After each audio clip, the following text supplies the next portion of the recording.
ஒரு வழியாக இன்றைக்கி எப்படியோ நெய் காய்ச்சி எடுத்து வச்சாச்சு. ஃபஸ்ட் டைம் கொஞ்சம் அதிகமான குவான்டிட்டியில் எடுக்கிறதுனால சரியாக வருமா வராதான்னு நினச்சிட்டு இருந்தேன். அப்புறம் நான் மிக்சிலலாம் அடிக்கலை, டேரெக்டாக அந்த பாலாடையை சேர்த்து அப்படியே காய்ச்சி தான் எடுத்திருந்தேன். நிறைய குவான்டிட்டினா 1/2 லிட்டரோ 1 லிட்டரோலாம் இல்லை, ஒரு 100 ml 130 ml அவ்வளோதான் இருந்தது. பாலாடையே ஒரு 400 கிராம் அது மாதிரி இருந்துச்சு. இது வந்து ஒரு 130 ml 100 ml 130 ml தான் இருந்தது.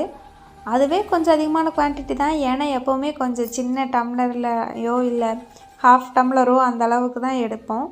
இந்த டைம் தான் கொஞ்சம் நிறையா எடுத்துருந்தேன். கரெக்டாக அதோட ஸ்மெல்லும் ஃப்ரேக்ரன்ஸ் சூப்பராக இருந்தது. அதோட கலரும் நல்லா வந்திருந்தது. அப்புறம் அது ஃபில்ட்ரு பண்ணி எடுத்து வச்சுருந்தோம்.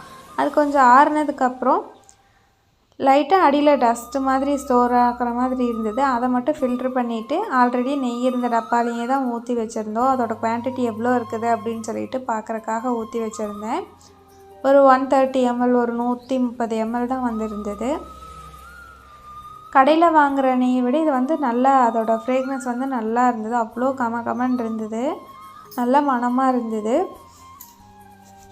என்ன டேஸ்ட் மட்டும் கொஞ்சம் லைட்டாக புளிப்பு டேஸ்ட்டில் இருந்தது. சில பேர் வந்து முருங்கை இலை இல்லைன்னா கருவேப்பிலை சேர்த்து காய்ச்சுவாங்க. நான் அது எதுவுமே சேர்க்கலை. அது எதுக்கு சேர்க்குறாங்கன்னு தெரியல, நான் சேர்க்கவும் இல்லை இன்றைக்கி. அப்புறம் மீஷோலேருந்து ஒரு பார்சல் தான் வந்திருந்தது. என்னென்னா கிச்சனில் வந்து கிராசரி ஸ்டோர் பண்ணுறதுக்காக பாக்ஸ் வந்து ஆர்டர் பண்ணியிருந்தேன். அதுதான் வந்திருந்தது. அதோடய குவான்டிட்டி எவ்வளோ அப்படிங்கிறத செக் பண்ணாமையே ஆர்டர் போட்டுட்டேன். அப்படிங்கிறனால கொஞ்சம் சின்ன, நான் எக்ஸ்பெக்ட் பண்ணதை விட கொஞ்சம் சின்ன டப்பாவாக தான் இருந்தது. ஒரு 1 கிலோ 1.25 கிலோ பிடிக்கிற மாதிரி இருந்ததுன்னா ஓகேவாக இருக்கும் அப்படிங்கிற மாதிரி நினச்சிருந்தேன். அப்புறம் நான் வந்து கரெக்டாக செக் பண்ணாமல் மற்றதை விட இது கொஞ்சம் ரேட் கம்மியாக இருக்குது அப்படிங்கிற மாதிரி நினச்சிட்டு ஆர்டர் பண்ணேன். அப்புறம் பார்த்தா குவான்டிட்டி கம்மியாக இருந்திருக்கு. 3/4 கிலோ தான் பிடிக்கிற மாதிரி இருக்குது. அப்புறம் ரிட்டன் போடலான்னு நினச்சேன். ரிட்டன் போடுறதுக்கும் மனசு வரல. நல்லா அதோடய குவாலிட்டி நல்லா இருந்ததுனால ரிட்டன் போடுறதுக்கும் மனசு வரலன்னு சொல்லி சரி இருக்கட்டும் அப்படிங்கிற மாதிரி விட்டுட்டேன். என்ன 1 கிலோ 1.25 கிலோ இருந்தால் நம்ம வாங்கிட்டு வந்து கிராசரிஸ் வந்து அப்படியே ஸ்டோர் பண்ணலாம்.